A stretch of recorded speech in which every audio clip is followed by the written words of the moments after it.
नेहरू ने चीन को बेच दिया था भारत का परमाणु बम बनाने का पदार्थ यानी फॉर्मूला। अमेरिकी विदेश विभाग के कागजों से बड़ा खुलासा।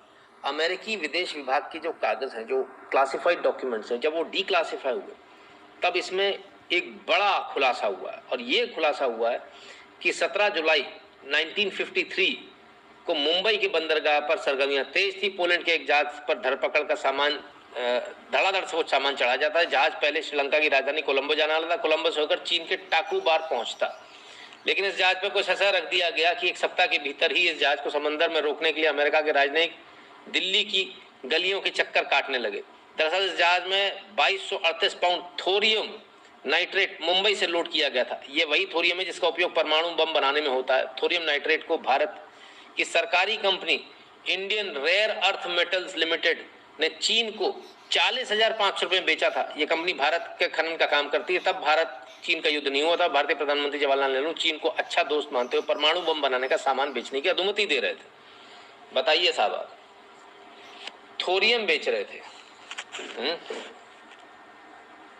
सोचिए आप, 40,000 रुपए में। चलो,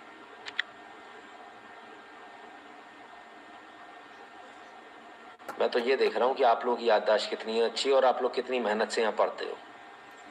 मैंने सिर्फ इसलिए ऐसे देखा कि शायद किसी का कमेंट आया हो, आप ही को देख रहा हूं। मैं तो ये देखता हूं आपके दिमाग की बत्ती कब जलेगी। 1953 में नेहरू जी ने ये कांड कर डाला। अब क्या? अच्छा, चलो, बड़ी बुरी हालत है हमारी, बत्ती नहीं जलती दिमाग की, फ्यूज बल्ब पड़े। चलो फिर से याद दिलाता हूं, तो रात वाला कोई आदमी याद आएगा। CWG घोटाला 1,80,000 करोड़। 2G घोटाला 2.5 लाख करोड़ या 2 लाख करोड़। कोल घोटाला 5 लाख करोड़। एक और घोटाला फलाने करोड़। लेकिन एक बीच में कोई घोटाला था जिसको मैं अक्सर मैं बीच में लेकर आता हूं। और वो घोटाला कौन सा है? थोरियम घोटाला। 12 लाख करोड़ का थोरियम घोटाला। याद आ गया? 40,000 रुपए में मात्र 2248 पाउंड थोरियम बेच रहे थे आप। और मनमोहन सिंह सरकार में गोवा से, जो तटीय इलाका है, वहां से आयरन ओर कहकर भारत का थोरियम लाखों टनों में बाहर बेच दिया गया। थोरियम चला गया हमारे देश से, थोरियम।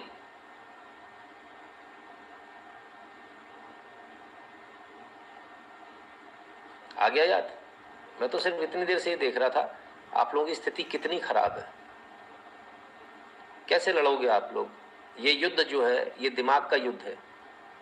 आप लोगों को याद ही नहीं रहता तो कैसे काम बनेगा? आपको तो मेरे बोलते में आपको खटाक से यहां से निकल कर आना चाहिए था। खटाक, थोरियम घोटाला जो आपने बताया था, कोई नहीं बताता सर। थोरियम घोटाले की कोई चर्चा नहीं करना चाहता। इस देश के अंदर पॉलिटिकल पार्टीज नहीं चर्चा करना चाहती, इंक्लूडिंग बीजेपी। वाई? करना चाहिए। आप थोरियम बेच बैठे। राम सेतु में भी वही है, लेकिन ये तो पूरे तटवर्ती इलाकों से बेच मारा उन्होंने। भाई खनन हो चुका, अभी और इनको चाहिए। राम सेतु तो उस बहाने से तोड़ा जा रहा था, और राम सेतु थोरियम के बहाने से नहीं तोड़ा जा रहा था। राम सेतु तो रास्ता बनाने के नाम से तोड़ा जा रहा था। थोरियम तो आपके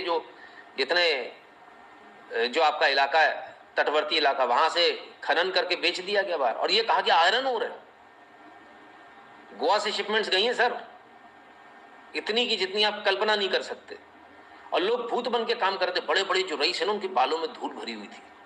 and at that point of time मुझे बड़ा अजीब सा लगता था। मैं उस समय दिल्ली में थोड़ा कुछ लोगों के संपर्क में था जो लोग इस तरह का काम करते हैं, खनन का, बाहर भेजने का, आयरन ओर का।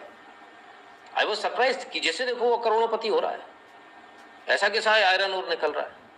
बाद में मालूम चला वो तो थोरियम घोटाला था। लोग थोरियम बेच खाए इस देश का। और जानते हैं कहां गया?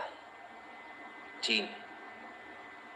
उठाकर कागज तो देखिए, इस देश के साथ तब भी गद्दारी हुई थी, इस देश के साथ अब भी गद्दारी हो रही थी। बस ये मान लीजिए कि 2014 से एक चाय वाला आ गया, उसने सबका खेल बिगाड़ दिया।